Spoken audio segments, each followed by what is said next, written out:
अनजान यात्री दुनिया रहस्य से घिरी हुई है।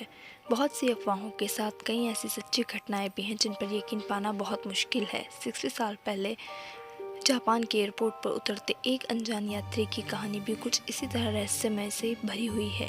1954 में टोक्यो के हैनेडा एयरपोर्ट पर एक यात्री उतरता है। अन्य यात्रियों की तरह वह भी चेकआउट काउंटर की तरफ बढ़ता है। उसका पासपोर्ट वेरिफिकेशन के लिए लिया जाता है। यहाँ तक सब सामान्य था, लेकिन यह बात तब असामान्य हो जाती है जब पासपोर्ट चेक करने वाले की नज़र उस देश के नाम पर जाती है जहाँ ये व्यक्ति निवासी है। टॉरेट इस देश के बारे में वहाँ मौजूद किसी भी कस्टम अधिकारी ने कभी नहीं सुना। उस अनजान यात्री से पूछताछ होती है। उसे जापान आने की वजह पूछी जाती है तो वह बताता है कि वह यहाँ बिजनेस ट्रिप पर आया है। उसके अनुसार उसका ये देश फ्रांस और स्पेन के मध्य कहीं स्थित है, परंतु पासपोर्ट पर लगी अन्य देशों की मोहर सही थी, उस व्यक्ति के कागजात सही थे। फिर भला गलत क्या था? गलत ये था कि जिस देश से आने का दावा वह व्यक्ति कर रहा था वह देश दुनिया में कहीं मौजूद ही नहीं। जिस कंपनी का कर्मचारी वो खुद को बता रहा था, उस कंपनी का कहना था कि उस व्यक्ति का इस तरह से किसी व्यक्ति से कोई संबंध ही नहीं है।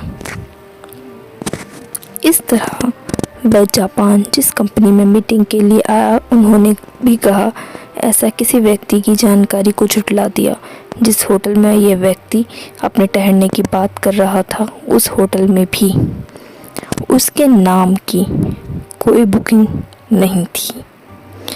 परेशान कस्टम ने जब उस अनजान यात्री को वर्ल्ड मैप दिखाकर उसमें अपने देश खोजने को कहा तो उसकी उंगली एंडोरा नामक देश पर जाकर रुक गई और वो झुंझला गया। उसका दावा था कि ये मैप गलत है क्योंकि ये एंडोरा की जगह टॉरेट का नक्शा होना चाहिए। उसने ये भी कहा कि उसका देश वहाँ 1000 सालों से स्थित है। कमरे में पुलिस कस्टडी के साथ उस अनजान यात्री के ठहरने की व्यवस्था कर दी गई। उन्हें लगा इससे उन्हें इस रहस्यमयी शख्स के बारे में गहराई से जानने का समय मिलेगा, मगर हर किसी की आंखें फटी की फटी तब रह गईं जब अगली सुबह वह शख्स उस बंद कमरे के अंदर से ही ना जाने कहाँ गायब हो गया। इतना ही नहीं बल्कि जो दस्तावेज पुलिस ने उससे बरामद किए थे वह सब भी गायब थे। वह शख्स कौन था, कहाँ से आया था और ये टॉरेट देश का क्या राज था, ये सब आज 66 सालों बाद भी एक रहस्य बना हुआ है। कई रिपोर्ट्स में ये बात भी कही गई कि वो शख्स टाइम ट्रैवलर था जो गलती से इस समय में आ गया था।